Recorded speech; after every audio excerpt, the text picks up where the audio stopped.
Hi, I'm Jocelyn Kochi, and the tutorial I'd like to share with you today is for an intermediate level piece called Return to Eden. This has been written specifically for teens and comes from a collection called In My Room, which are 8 lyrical pieces for intermediate level piano. These range from mid-intermediate through to late intermediate, and Return to Eden would be somewhere around about the mid-intermediate level. In the Australian and New Zealand grading system, they'd be an easy third grade. In the ABRSM system for Asia and the UK, they would be probably an easy fourth grade level. In writing for teens, I have very specific and holistic aims and philosophies, which have largely grown from my background in Steiner education. One of those aims is to create music which is evocative so that it allows the young person to live fully into the mood of the music, but which also brings a sense of joy and aspiration, which is important for the psyche of the developing adolescent. So I hope you will hear that as I play through it, and then I will go back over some of the teaching points.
Return to Eden is one of my go-to pieces for teenage transfer students in particular, who often come to me with reading issues. They usually want to play beautiful, evocative music, but of course it's usually far too hard for them and they get very frustrated with the reading process. So we begin by analysing what's happening on the page before we even go to the piano, so that when the student does begin to play it, they know what they're doing. It makes musical sense for them. And I do this with colour, having the student use coloured pencils to shade the chord structures in the bass so that the patterns are clearly visible. I have a specific chord chart that I use, which I developed for my Colour Play program. You can see it on the side of the video here. And using the same colours with consistency develops a visual connection with the note and with the chord structures which are based on those notes. The student uses coloured pencils rather than markers or highlighters because this allows them a safety net so that they can make mistakes freely, erase them and recolour them.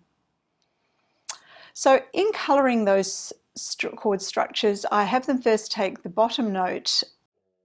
of the bottom note and then work out whether the other notes in the chord or in the triad or arpeggio belong to the chord that's based on the bottom note that's first in the bar.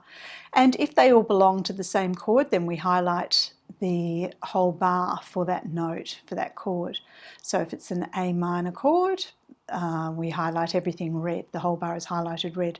If there are notes in there that don't belong to the triad, then we single those out, have a look at them, see whether they're passing notes, auxiliary notes, what their purpose is, what their function is, whether they are moving to another chord, but whatever, we highlight them separately so that they are emphasised. And then once the music's been coloured, we take it to the piano and the student plays through the left hand while I play through the right. This way he or she can hear the music come together and recognise the patterns in the left hand as they're actually playing them. They can then determine which ones are the same, which ones are slightly varied. I mean, they can see all of this when they're colouring them, but when they're actually playing them, they get a different sense of having the notes under their fingers. You know, they have a certain pattern for the fingers when the notes are following a certain pattern, and then they have to change it if there's a slight variation.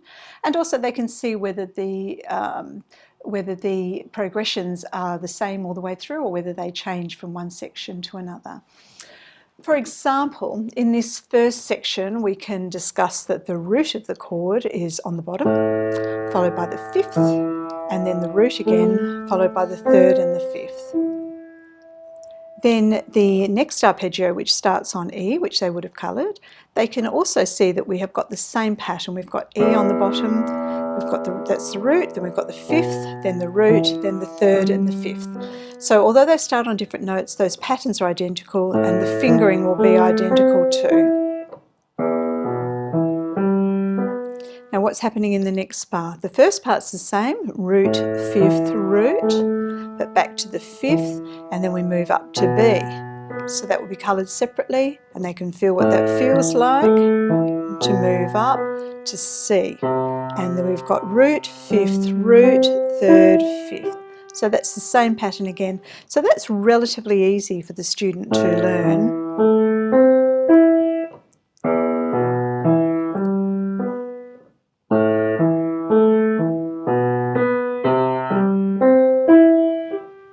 And even if they're taking that through 2 or 3 times to get familiar with what's going on there, I will still play through the right hand with them because it still lets them hear how it comes together with the melody. And that also will help when they do start to play the melody. So moving on to the second system, we've got a triad of G major, but it starts on B on the bottom. So they will have worked out that those notes don't belong to a B triad, major or minor, but they belong rather to, they've got the B, the G, the B and the D. So when they take away the bottom and put it all in root position, they can see that they've got a G major triad. They'll have worked this out away from the piano. And when they're playing it, then they've got the B on the bottom, then the root, the third and the fifth playing up through here. And so forth. As they go through the piece, you can go through all of that exactly the same way.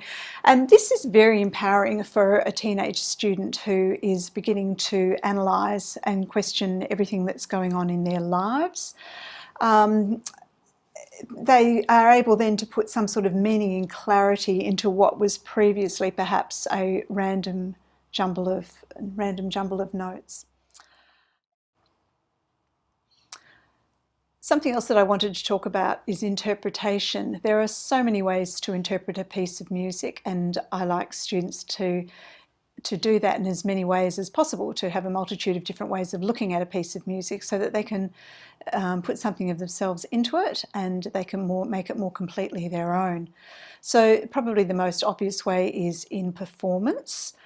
And in this book, what I've done is to make the slate as clean as possible while giving some suggestions for performance. So in some pieces I've walked the students through rubato, in some pieces and in most of the pieces, including Return to Eden, I've made some performance suggestions in brackets so the student can try those out and then take them away, change them, do whatever they want with it, so they can bring their own performance interpretation to the music.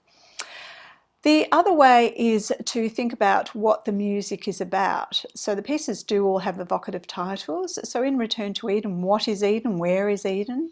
Is it just a feeling? Is it a place? Is it, is there a picture of some sort that the student can make here or have in their mind? And for some students, they will have a picture of something, that they, or an idea of what the piece might be about. For others, they might not have any idea at all. They just like the way that it feels, they like the way that it sounds, and they don't need to have an idea if they don't want to. Another way that I can encourage students to think a little more about what they, or to make the music more completely their own, is in writing lyrics. And this is a very lyrical piece.